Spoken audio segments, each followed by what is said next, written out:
What goes around comes around is the general sense of idea which is revolving around karma and its definition. But it's not so easy to understand. Trust me, it's more than just like bouncing back your energy because your karma is old, very deep, and much more complex to understand. You might have also heard about that, oh, as you sow, so shall you reap. Karma is more layered than this concept. Hey cosmic seekers, welcome back to the channel where we dive deep into and we decode life through souls, stars, astrology, palmistry. And if you've already subscribed to the channel, thank you so much everyone. Hit the like button, give a thumbs up, let me know you guys are watching this video. And in this video we are going to discuss a very serious and very important topic. I need every one of you to comment and let me know that do you believe in karma? Yes or no. So let's get into this video and understand 5 basic points which I wanted to discuss with regards to the karma. Is that what does karma really mean? There are 3 types of karma, so we are going to discuss the 3 types, and it's going to be very enlightening to know about where you are in the karmic path at this moment. And we'll also understand that how astrology and your birth chart can reveal some of your karmic patterns. We'll also discuss about whether you can change your karma and how can you change your karma, because a lot of people ask that how to change karma. That's the main point. And also we will discuss that how to break some of the karmic cycles.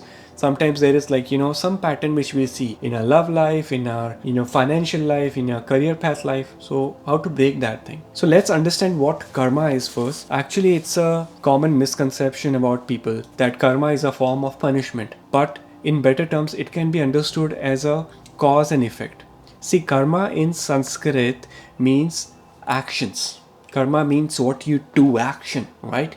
It can be physical action, it can be emotional action, or even it can be mental action that shapes a person's life. It's kind of a social credit system if we were to understand in this modern times. Even the Hindu cosmology, there are the terms like the pap and the punya, which is like the good deeds versus the bad deeds, are strongly attached to the notion of karma. But it's not just about what you do, it's also about what you think and what you intend to do. Karma doesn't only mean that physical karma, or it also means mental karma, what you're thinking about someone. For example, if you have this thought process going around in your mind to do something good for other person, even if you have not performed that actions, that physical action yet, you are thinking good for other person, that will be counted as a mental karma, a good karma. That's why we say think positive, do positive things in life. The more we think positive, the more we do positive, it is going to bounce back and come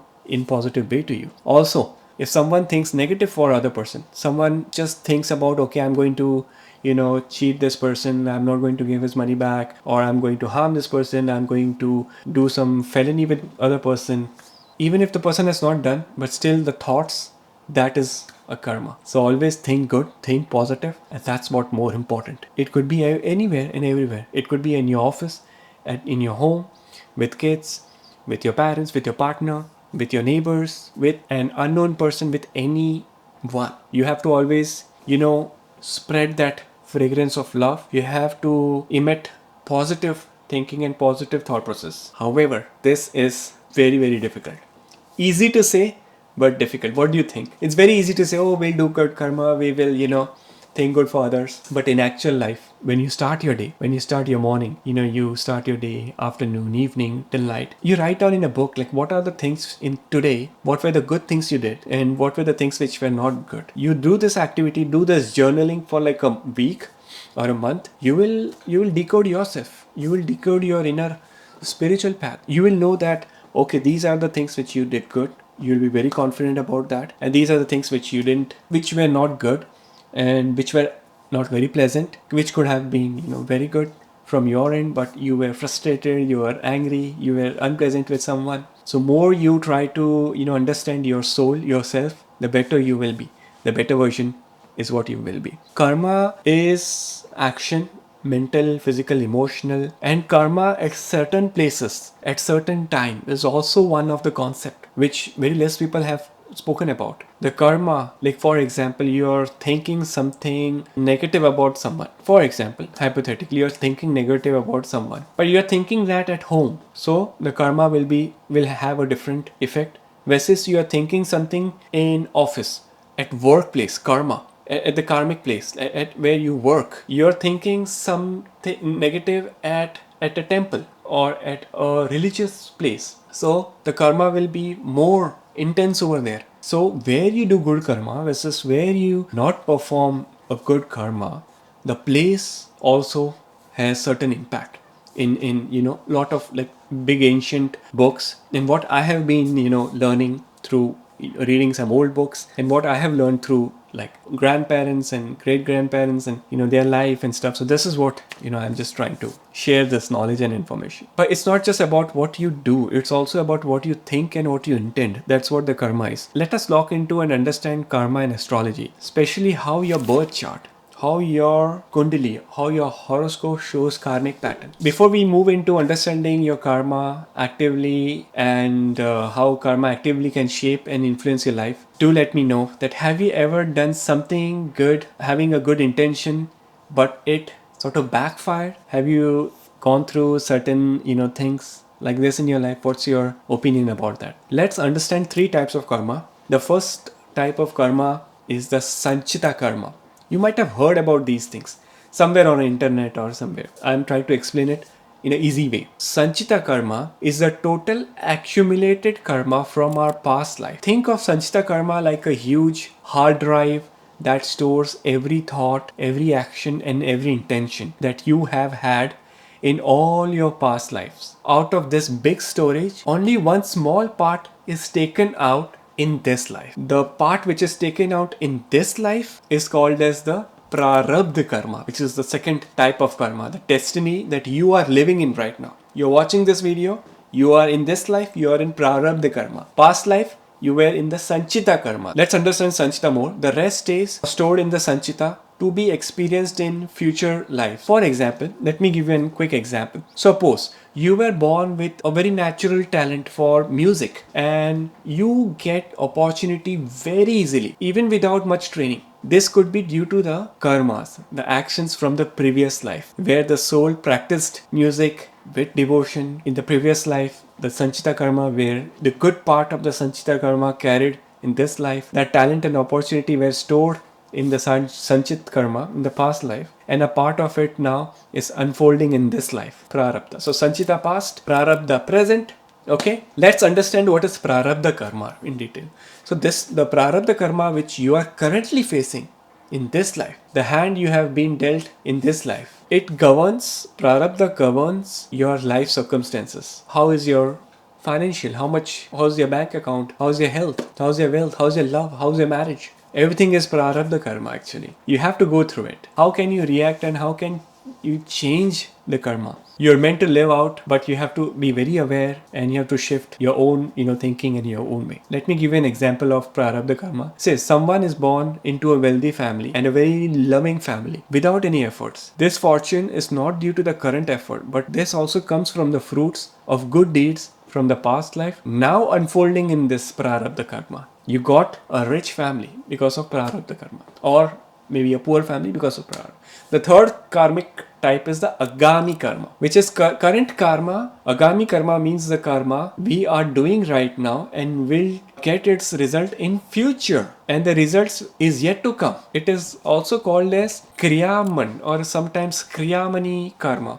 These are the new seeds that you are planting today and you are going to get the results maybe tomorrow, maybe next year, or maybe in the next life. So Agami is going to come. Prarabdha is present, Agami is going to come. For example, imagine you decided today to donate food to someone. There was a less fortunate person you found on the lights or near the grocery store. You gave some food. This action creates good Agami karma. It's expanding Agami karma. In future, this may bring a lot of happiness, lot of blessings, lot of good fortune, or even support in your tough times as a result of the karma which you created. So that's why we always say, do good karma in the present and the future will be good. And vice versa, right? Quick question coming in. Can we change karma? This is a question that probably strikes every spiritual person's mind. Maybe you are holding your regrets about certain actions from your past and how karma will come and get you. Or maybe you are just curious. Maybe you might have not done some good thing and you are scared. Or maybe you might have done a lot of good things in your entire life and waiting. When is that prarabdha going to get active? Can we change karma? yes, and actually even no. Yes and no, both actually. See, you can't erase what's going to happen, what's the prarabdha, but you can shift how it affects you, right? You can shift it how it affects you through spiritual practices like meditation. That's why we say meditate. Why? Meditation is not only for having fun or calming down your mind, relaxing, but if you get into like a deep state of meditation, it is called a sadhana, like a spiritual practice.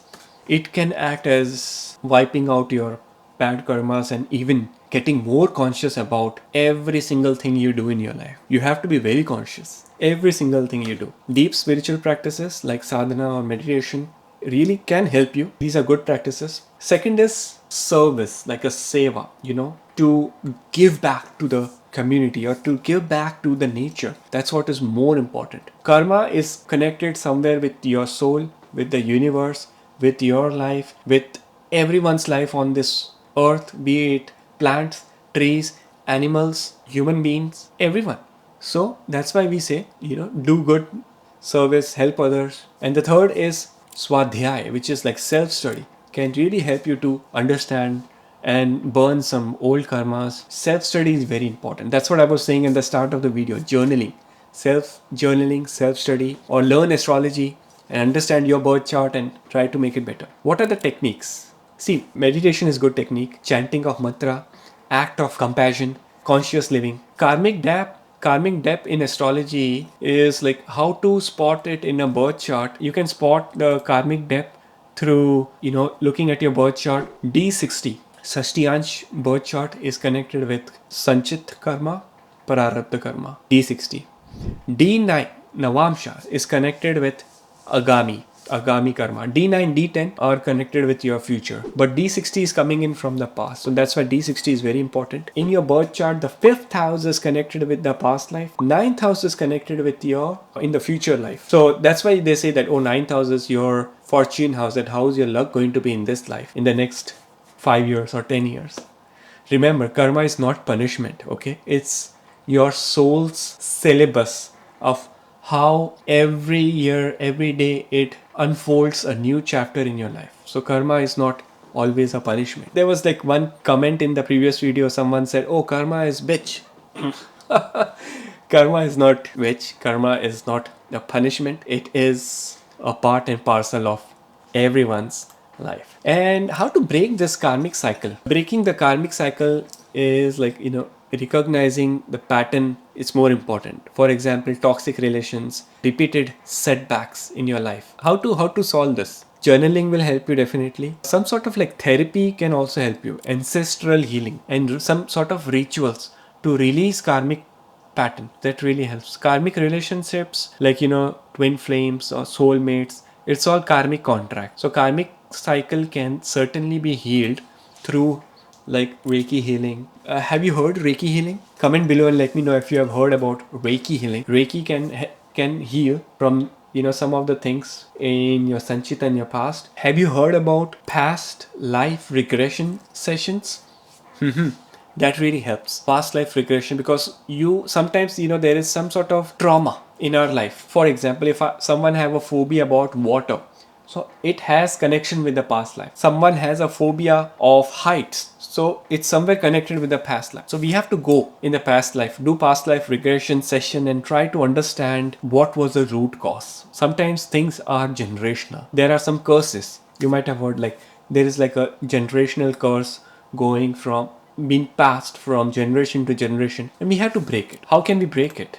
Definitely Reiki healing, past life, doing good seva, donation, food donations, or by understanding your birth chart very deeply. That can also help you. If you understand your birth chart very, very deeply, if you are an astrologer, if you understand the astrology, you would decode many lives. You would know your potential. I remember one of my teacher used to always say that astrology can make a person a very good human being, a very good person, a very good soul. Because astrology is not just to decode when you going to win a lottery ticket.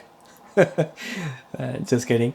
Astrology can really decode your soul purpose of your life and keep you grounded. Keep you grounded. That's what is more important. So astrology is not only for checking when are you getting married or when are you getting your job, but it has many higher purposes. You have to dive deep into this and not, have a basic idea. Heard about the importance of intentions in healing karma? Remember, every time you choose differently from your old pattern, you break a thread of karma. Sometimes you have to break the pattern by yourself. Sometimes what your family, your people, your friends, what everyone is doing, you don't have to follow that. You have to do something unique, something different. That will break. That could be a scientific or very logical term, that you will break the pattern. For example, you live in California, your entire family is in California, parents, grandparents, all your 7 generations were born and did their karma in California, United States. But in your birth chart, it says that you are going to move to a different state or a different country, and you will do your Prarabdha in a different country, and you will break the pattern. So sometimes I have seen this in many people's life, that when they change their place of birth to a place of karma, it really impacts positively. Have you ever experienced, and I'm sure many of you might have, born in a different city, in a different state, and now you are in a different city, different state. Why? Because karma brought you here to do some good prarabdha karma and store good agami karma, your future karma. I mean, karma isn't here to just punish you, it's here to teach you. These are lessons, and universe's one way of restoring justice based on human actions is karma actually. It is meant to help you evolve, evaluate, and eventually moksha, liberate. Everyone here would want to get liberated, moksha. That is only possible if we activate our south node, Ketu. Right? Ketu's position is very, very important. So if this video really resonated, please hit the like button. Let me know how was that. See, breaking the cycle is very important. So focus on that. And let me know, should we dive deep into a karmic astrology, like, D60 chart in the next video? I'm planning to do that. So, stay tuned. Remember, what you do today echoes across many lifetimes. So do make it count. Spread the fragrance of love, happiness. Be joyful in your life wherever you are. I'll see you in the next video. Till that time, take care.